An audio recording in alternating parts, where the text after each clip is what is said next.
Pastaruoju metu Vilnius atsiliko pagal patrauklumą užsienio turistams nuo draugiškai konkuruojančių miestų, tai yra Rygos ir Talino. Kokia jūsų vizija šiuo klausimu? Nes užsienio turistai turbūt vienas yra. Pagrindinė bėda tai, kad mes neturime gero oro susisiekimo, neturime savo bazinio oro vežėjo. Ir iš tikrųjų, jeigu mes galime sakyti, kad iš Rygos jūs galite nuskristi tiesiogiai daugiau negu į 100 krypčių Vilniuje, dabar galbūt šiek tiek padidės, bus atrodo berods 22 ar 24. Taigi, mano manimu, kad ir susisiekimo ministerija, ir vyriausybė, tame tarpe be abejo ir savivaldybė, turim dėti visas pastangas, kad atkurtume bazinį oro vežėją, pritraukiant privatų investuotoją. Jau turėjau keletą susitikimų, kurie domisi tokia galimybė.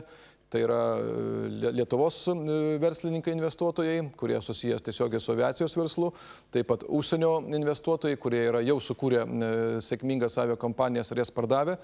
Ir kai tik tai paruošime bendrą paketą, be abejo, keliausime į vyriausybę, susisiekimo ministeriją, nes ir jų darbo grupė dirba jau 2 metus, nes pirmiausia, mes turim sudaryti galimybės į Vilnių atvažiuoti. Kita vertus, man pasigendu kryptingos informacijos, kodėl į tą Vilnių važiuoti, kokie čia renginiai, jeigu net ir padaro mūsų kultūrininkai gerą europinio lygio kultūrinį renginį, bet kaip taisyklė jisai reklamuoti pradedamas labai vėlai. Tokiu būdu vėlgi mes nesulaukėme svečių, kurie atvažiuotų, kurie papildytų tų sales, o kartu be abejonės paliktų ir savo kaip turisto pinigėlius mūsų kavinėse, viešbučiuose, kurtų darbo vietas ir be abejo didintų biudžeto pajamas. Sakyčiau, paskutiniu metu komunikavimo ir kryptingo veikimo Vilniaus mieste trūko. Ir aišku, noras kuo greičiau vėlgi padaryti visą, kad kalbėtume vienu balsu, vienu metu ir kad mus girdėtų ne tik tai Vilniuje, bet pirmiausia už Lietuvos ribų. Kokia dabar jūsų galvoje sukasi turbūt labiausiai nestandartinė idėja, kurią galėtumėte įgyvendinti kaip Vilniaus meras, o kolegos savivaldybėje arba koalicijos partneriai kreipytų galvas?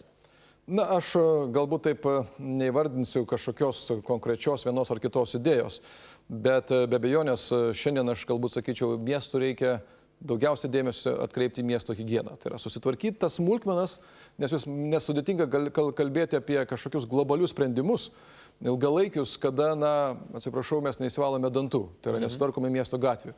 Taigi pirmas dėmesys vis dėlto šiandien yra tom kasdieniniam smulkmenom, miesto higienai, kad miestas bent jau atrodytų padoriai. Ir kad miestiečiai nesikeiktų važiuodami ryte į darbą per tas pačias dulkinas gatves arba nepažinėtų duobes, kurių šiuo metu miesto gatvėse tikrai yra daug. Taigi čia pirmas dėmesys. O šalia to be abejonės yra ir idėjų, ir sprendimų, kurie vienaip ar kitaip parodys, kad mes turime matymą ateities ir ją kryptingai žygiuosim.